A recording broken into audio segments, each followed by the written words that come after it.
Hi, like and subscribe for the more horror stories. Story 1. I cannot share all the details of what happened on March 3rd, 2018. As a doctor, I'm not allowed to share certain private details, so names have been changed, and I do not mention what hospital I worked at the time. There has to be some sort of logical explanation as to what happened. So far, I haven't come up with any. Here are my notes I took that night. 3 people are dead because of that woman's presence, and I need to find a reason why, so I can continue going on with life. Everything has to have a rational reason, or so I thought. 6:29 p.m. Jane Doe was brought in about 10 minutes prior. Age is somewhere in her early 20s. She would be quite tall when standing, almost 6'2". She's African American with 2 mirror injuries between her shoulder blades. The skin has been taken clean off and seems to be done expertly. I believe someone may have been trying to skin her, possibly to hide an identifying mark like a tattoo. Jane Doe was found walking naked down a street in a daze. She was found by 2 young women who took her immediately to the emergency room. By the time they reached it, Jane was unconscious and unresponsive. I hold high hopes for her recovery, as other than the injuries on her back, she seems to be perfectly healthy. 7:01 p.m. Had to calm down Derek Peterson again. Peterson woke up screaming about demons and had to be given a sedative. He really needs a transfer to a proper mental ward, but his parents only want him to be treated for his injuries before he's sent home. Like this time and every other time. 8:09 p.m. Jane Doe has awoken. She seems to be all right in mind, but claims to not remember who she is and what happened to her. I have reason to believe she's lying, but it appears she's gone through some form of trauma, and I don't believe she's ready to relive it. I've ordered a rape kit, but she doesn't appear to show the typical signs of sexual assault other than being found nude. The storm is picking up. I'm going to get a migraine from this. 8:38 p.m. Jane Doe somehow escaped from her room and ended up in the room of Agnes Church. She was sitting by the elderly woman and stroking her hand, almost comfortingly. I managed to guide Jane back to her room and apologized to Agnes, but Agnes had already fallen back asleep. I imagine that's really all that's left for her, sleep. Jane has been put back in her room, and I've assigned a nurse to her door. We can't have her wandering around the hospital. She could hurt herself. 8:55 p.m. Agnes passed away not 5 minutes ago. I cannot seem to shake off this odd chill about the uncanny timing of her meeting Jane and her death, but it is circumstantial. Agnes hasn't been right for days. I knew her end was coming soon. I'll miss playing board games with her on the weekends. If there's a heaven, she's likely playing Yahtzee with the angels now and somehow winning every time, even if it is a luck game. 9:23 p.m. Jane got out of her room again. The nurse left to use the bathroom, and by the time she got back, Jane was gone because she was in my office. She's incredibly sweet. All she wanted to tell me was that she remembered her name, Leah. I am not the kind of man to get so captivated with his patients, but something about Leah tugs at my heart. I suppose she reminds me of my sister before the cancer weakened her spirit. I took Leah back to her room and told her that she shouldn't leave until we can find someone she knows. She seemed mildly agitated with this, but she did not object. 10:42 p.m. Derek passed away. This shouldn't have happened. One moment he was enjoying TV while chattering the ear off of the nurse who was checking his bandages, when, as she describes, his eyes rolled back in his skull, and he fell backward, choking and thrashing about. We tried to save him, but he was gone within minutes. It was like his body just ceased. I'm going over his treatment, but he wasn't allergic to any of the medications we gave him, and other than his mental disorders, he was perfectly healthy. Leah tried to get out during the chaos, but I managed to catch her before she left her wing. She said she wanted outside for a breath of fresh air, but I have no doubt if she leaves this hospital, we will never see her again. We're still trying to get a positive ID on her. There are no girls in the area matching her description with the name Leah who have been reported missing. We might have to widen our search. The storm's only getting worse. I think there's something wrong with the air because I've had no less than 2 bloody noses tonight and my head is pounding. 11:01 p.m. Once again, Leah tried to escape. She's begged to be released and claims she remembers how to get home, but she cannot name an address nor any relatives who can pick her up. She still doesn't remember her own surname. The police here now are trying to ID her. I just got word she escaped again. 11:32 p.m.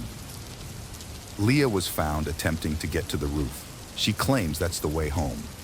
We've now had to restrain her to the bed as she is now classified as a suicide risk. Officer Matthew Reynolds said she had taken off her hospital gown and was about to jump when he tackled her. I'm thankful she didn't succeed with her attempt to kill herself, but I'm worried she'll try again. 11:45 p.m. Reynolds is dead. He just dropped in the hallway, just like Derek. I have an unsettling feeling that Leah may be connected to this. 12:01 a.m. The power was knocked out by the storm. We're running off of generators now. The lights are constantly flickering. 2 nurses have fainted, thankfully not dead, but both experiencing bloody noses and migraines. I can feel my own head start to pound. I swear there's blood pattering against the window, but that's impossible. I might need to go home or go to the emergency room. 12:33 a.m. Birds are flying into the windows. Like drawn to a beacon, they're flying to the building, smacking against the glass and falling to the ground dead. The sound certainly isn't helping my head. I need to talk to Leah, but I believe she's asleep and is under guard by 2 officers. It's foolish to believe that this girl could be causing such madness, but I don't know what else to think. 12:45 a.m. The officers have fallen unconscious and Leah is nowhere to be found. I'm checking the roof now. 1:12 a.m. Igone. Se flabu au I. 8:31 a.m.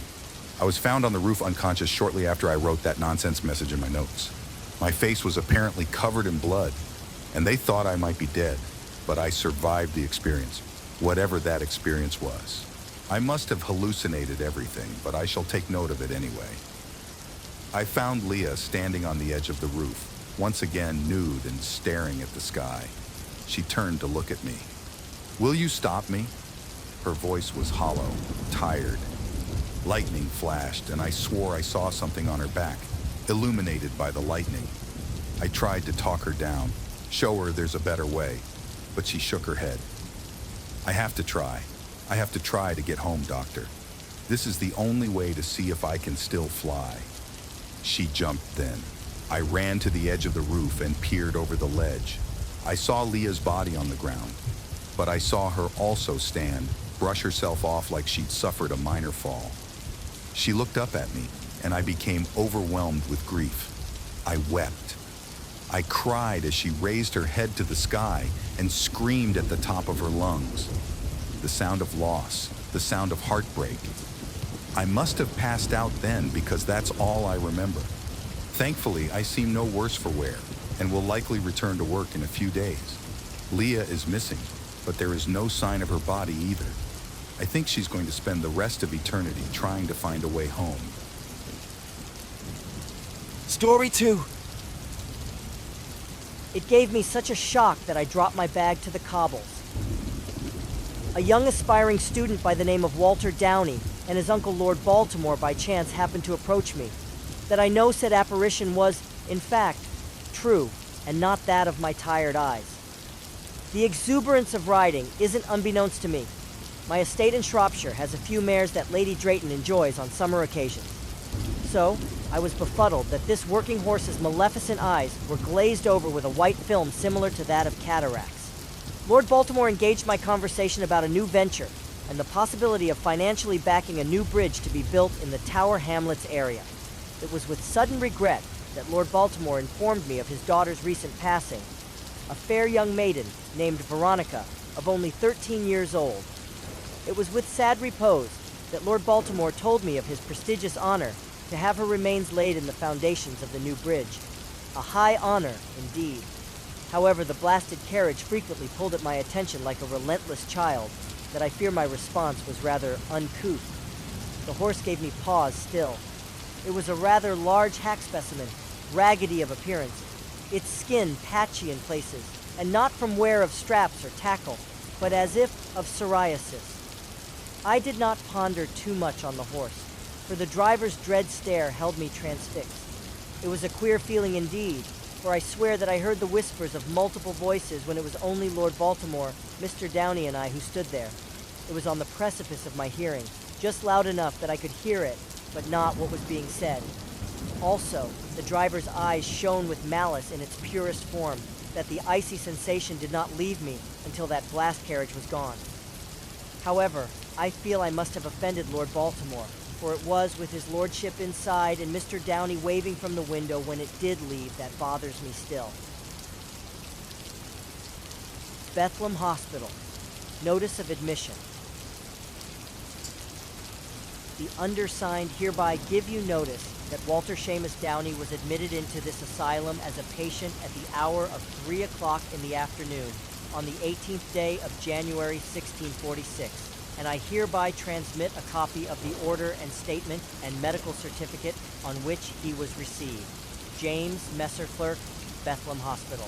In the bizarre occurrences concerning the carriage of Grafton Street, the myth had quickly and wholly formulated by March of 1646 from other carriage drivers and those of the newly formed hackney carriages frequenting London streets in service for hire. Many attested to sightings of a rogue carriage of ill repute. The horse said to be ill of appearance, with flaking skin, shedding of hairs and foaming at the bit. Of the few sightings, some say that no breath billows from the nostrils, even on the coldest of mornings, leading them to believe that it was an apparition of a demon sort. Of the drivers conversed with, each concurred that whispers spoke to them without persons within speaking distance.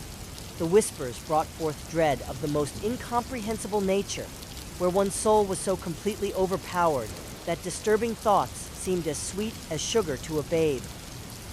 Of one carriage driver questioned, who alleged to seeing this carriage at close proximity, he described the driver as the devil incarnate. Scotland Yard Police Station Crime Report, Constable T. Henderson.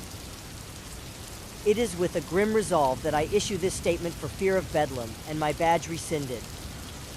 However, I must present my findings so those of higher station can ascertain what may have occurred the night of the 4th of February, 1646. Whilst walking my beat in the Berkeley Square area at approximately 2 a.m., I heard distress of the whistle of a fellow officer and proceeded to answer that call. When I rounded the corner of Hay Hill onto Grafton Street, I witnessed something I can only suggest as supernatural. It was beside a carriage that I witnessed what seemed to be 4 men engaged in a brawl. My fellow officer was but a feet away and unconscious. I blew my whistle, sounding the second call of distress. However, I did not hear any answering call. So, I proceeded to break up the ruckus. Upon closer inspection, it grieves me to say, I noticed that of a young female within the mass of body, and also that one young man's breeches were around his anklet. It was then that I heard a terrible whispering so loudly that it seems 10 scores of children spoke in my ears at once. It was also my belief that the carriage driver was one of the men entwined in this despicable act. That was, until the men stopped, similar assaulted that they coverted their ears and started to moan most unmanly. I am not proud of the next part, but by my honor, I will tell it as so. The carriage door opened of its own accord, as the carriage driver still sat hunched upon the top, and 2 of the men stepped through before it closed, sealing them inside. I cannot repeat for loss of vocabulary what emanated from the carriage, but the attackers stopped, and the screams of those men inside will forever ghost my ears and haunt my nights. It was then that the carriage driver, a man shadowed in a blanket of night, changed to mist like that of a morning stroll through Hyde Park on a winter morning, and entered the interior of the carriage by ghostly means. I stood transfixed. The men outside fell to the cobbles and moved like a snake. White foam coated their mouths and noses. The door opened again, and the bodies of the other 2 men fell to the pavement. I can only describe those bodies like the Egyptian mummies on exhibit in the British Museum, dried skeletons wearing clothing. The carriage then drove off on its own accord, being the driver was still inside the carriage, following Grafton Street and then turned left onto New Bond Street. The female, a young lady by the name of Mary Jenkins, 24, was shaken but unscathed. She issued a statement that the men had attacked her after leaving a nearby residence. Of the carriage, she could not tell me anything. However, she inclined to tell me that she too heard the whispers and thought she'd taken a knock to the head. Of the two men that survived the, for want of a better word, attacks, they do nothing but utter gibberish. Their eyes roll around their heads as if not fixed. White spittle covered their teeth and mouth from their incessant rambling. They were taken to the yard for questioning, but I waver. They are in no state to answer any questions put to them. Journal entry of Dr. James M. Drayton, 16th, January 1646. I was called to Walter Downey's home today by a Miss Fortune, Walter's betrothed. She had concerns, and rightly so, that Mr. Downey had gone mad. She was quite upset when I entered the red door on Baker Street that she wept openly. I directed a maid to fetch some tea, and we retired to the parlor, wherein I tried to placate her. She told me that Walter didn't come home last night, and she feared that he had fallen ill of some unscrupulous vagabonds. I assured Miss Fortune that I saw him take a carriage with Lord Baltimore from the Herb Garnet myself, and that he should have arrived shortly after 10 o'clock that evening. However, Miss Fortune shocked me with another revelation. Lord Baltimore is missing. I asked how she knew this to be true. She replied she had just arrived back from his residence to ask about Walter, and Lady Baltimore assured her that Lord Baltimore had no business and was due to take a trip to their estate in Kent. Also, and this is where the bizarre occurs, Mr. Downey did return early the next morning, bedraggled and looking like the devil himself had dragged him through hell. I asked if he smelt of liquor, although that may be none of her concern, and perhaps Mr. Downey had changed course to the 106 Club on Marylebone Road, wherein Lord Baltimore is known to frequent.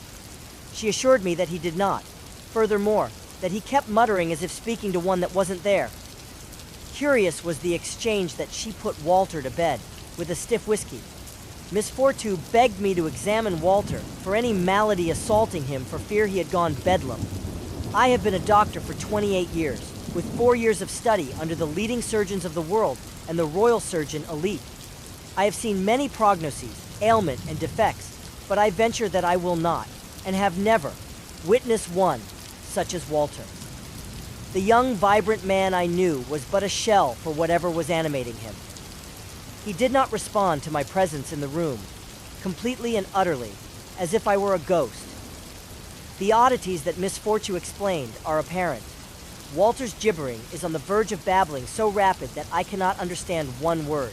I have an acquaintance in Bethlehem Hospital, Dr. Donald Kilmartin, with whom I attended medical school. I have called upon his services for a better diagnosis than I can gather, for I have specialized in surgery, where his field of expertise is that of the brain. As of Miss Fortune, I have persuaded her to keep a close eye on Walter and report to me after each visit. The declaration of a hackney carriage driver. Thank you for taking the time to answer a few questions, George. This will help my inquiries no end. I understand that you know London very well. Yes, my lord, I was raised in the workhouses on Commercial Road, sir. Not much of an upbringing, but I know my rights from wrongs. It was a tough life, sir. That was until fortune touched me one day when I was able to drive a carriage for your lordship. Who better a guide to the area and someone to tend to the beast than one with the way and means for both? I understand that after our business has concluded, you service London as a hackney carriage. Yes, sir. Again, with your grace, I was able to afford the license, sir. You're very welcome, George. Now tell me about the attacks. The attacks, yes. The Grafton Street carriage. Well, there were many. Word was out about the first one, and the papers were full of it. It was bad press for us carriages, and I know your lordship was intrigued by it, so I kept my ear to the ground, like. My first encounter with the carriage of Grafton Street was last week, 15th March, 1646. By this time, rumor and speculation were rife. We'd never had this sort of thing in London before, sir. Sure, we had bad people doing bad things, but this was different. tell me about when you first saw this carriage. I had taken a fare from Lord Bromwell's house on the South Bank, sir. Ah, yes, Bromwell. Good man, part of the East India Trading Company, if I'm not mistaken. Very good, sir. Yes, he was a distinguished gentleman from the East India Trading Company. I knew this because I stowed his luggage, which had the insignia stamped on them. But as you said, you knew that. Well, after leaving his home just behind Oxford Street, sir, I made my way back to Hyde Park to see if I could get a fare back across town on account of my home being on the East End. It was then that a mist rolled in, swept across the grass as a ship wakes rolls on the Thames. Never seen anything like it before. I shuddered and pulled my cloak about me. That's when I heard the blasted whispers, and my thoughts turned black as hell. Can you explain what you mean by black as hell? I'm a God-fearing man, sir. I know my place, and all I want to do is honest work. But if someone was there, right in front of me, at that moment, I would have murdered them. No joke. It was like my deepest, darkest thoughts took control of me, wanted to burst out and run amok around London. I don't know how else to tell you. It was scary. Weak. I thought about taking back my money in pain. To my right was a carriage off the path behind some bushes. I remember the horse snorting, made me jump. I called out, but the damn whispering increased. Someone was there, in the bushes, lurking about. I thought, how dare they spy on me while I was working? So I shouted out and steered my horse towards them. Who was it? It was a man. I first took him as drunk because his feet wouldn't stay under him. Someone else was with him. I only noticed the glint of moonlight, of something sparkly like a buckle. That one wasn't moving, though. Dead, I reckon. What happened, George? Well, sir, it was most curious. As the horse drew near, she started to whine. Old Jess is a good horse, sir. Straight and true. Trust me to the end of the earth she would. But she wouldn't go any further, so I had to go on foot. Bless me, sir. It was a necklace that glittered. Belonged to a young lady, elegant-like. Big dress, big hair. And she was proper brown-bred, sir. Brown-bred, speak properly, man. This is no time for your Cockney lingo. Sorry, sir. Brown-bred, dead. She was dead. Maybe only a few minutes, I reckon. The ground was thick with mud from the carriage wheels, but she didn't have much on her clothes. I bet she walked to where she was, and then was attacked. What of the carriage? That's the thing, sir. That wasn't the carriage. The man. I guess he was a lord or someone of importance. Finely dressed like your lordship. He stood up straight and looked about, and saw me. That's when I saw the carriage of Grafton Street. It came out the mist. Slow, like it was a hunter. The Lord turned as if he could feel it. It makes me shiver to recall it, sir. The horse started forward at a trot. The driver hunched on top. As it got near, the driver disappeared, just vanished. Next thing I know, the door flies open, and something snatches the Lord off his feet, takes him into the carriage, and dashes off. I went back to the lady, sir. Didn't seem right to leave her there. The police came soon enough, and, as you know, they took me to Scotland Yard. Thank you again for getting me out of the clink, sir. I do much appreciate it. What of the girl? George. The inspector was disinclined to answer any direct questions from me. Who was she? Mary Jerkins, sir. Youngest daughter of Attorney Jerkins, a magistrate at Crown Court, Fleet Street. That is bizarre. Sir Anthony Jerkins, the magistrate you speak of, was found dead this morning at the Pool of London. It seems whoever killed him put his remains in the foundations of the new bridge they are building down there. What do you think it means? It means, George, that I want you to carry on listening to the rumors and gossip of your people and report back to me whatever you hear. Statement as to mental and bodily health. I, the undersigned, have this day seen and examined Walter Seamus Downey, the patient mentioned in the notice of admission of the 20th day of January, and hereby certify that with regards to mental state, he is suffering from psychosis with bizarre delusions. Upon first inspection, Mr. Downey rambles at an extraordinary rate. Sedation was administered in the hope of calming his mind. However, something quite unnerving happened when he did fall under the drug. Mr. Downey speaks one sentence repeatedly, "My fair ladies."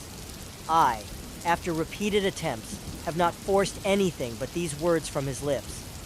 It unnerved me so, because I feverishly tried to get him to explain what he speaks of. With respect to Mr. Downey's bodily health, he was in fair condition upon first inspection. However, his health seems to be rapidly failing. It is determined not due to such conditions here at Bethlehem Hospital, but something within his mind. Dr. D. Kilmartin, Medical Officer, Bethlehem Hospital Journal. Entry of Dr. D. Kilmartin, 10th of February, 1646.